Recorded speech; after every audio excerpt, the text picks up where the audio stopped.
दूसरे देशों की तरह भारत भी कोरोना से लड़ रहा है। उन देशों की तरह यहां भी जान माल का नुकसान हो रहा है, लेकिन बावजूद इसके भारत में कुछ राहत है।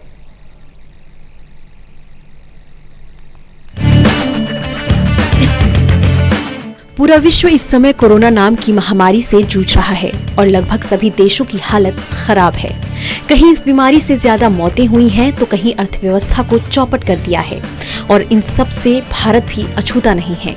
यहाँ भी संक्रमितों की संख्या लाखों में पहुंच चुकी है और हर दिन ये संख्या तेजी से बढ़ रही है और यही भारत के लिए चिंता की बात है। लेकिन एक और संख्या है जो तेजी से बढ़ रही है, लेकिन उस संख्या के बढ़ने से चिंता नहीं बल्कि राहत मिल रही है।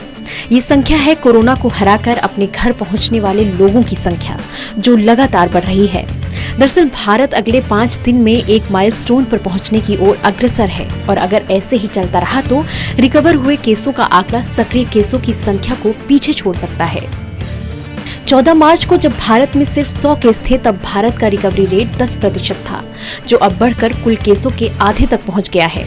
लेकिन विशेषज्ञ इस रिकवरी रेट के बढ़ने की एक दूसरी वजह भी बताते हैं और वो है सरकार का 8 मई का लिया हुआ फैसला, जिसके मुताबिक हल्के और मध्यम केसों को 10 दिन बाद रिकवर्ड घोषित कर दिया जाएगा, बशर्ते कि उनमें लक्षण नहीं बढ़ते। आगे आने वाले दिनों में इससे रिकवरी का ट्रेंड आगे और बढ़ता देखने को मिल सकता है।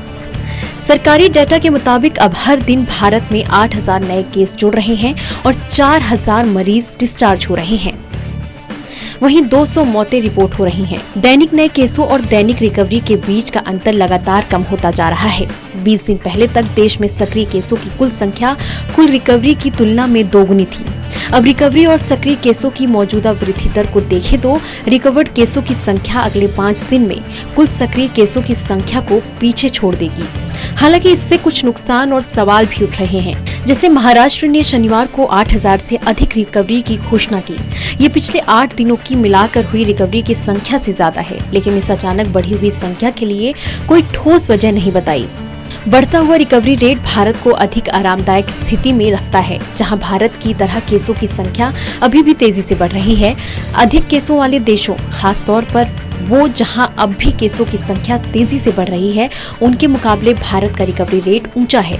साथ ही सक्रिय केसों का रिकवर्ड केसों से अनुपात भी नीचा है। लेकिन फिर भी संक्रमितों की संख्या बढ़ने पर भी जोर देना चाहिए, क्योंकि संक्रमण की रफ्तार कम नहीं हुई तो आने वाले समय में बड़ा नुकसान होने की संभावना कहीं ज्यादा है। Special desk, total news.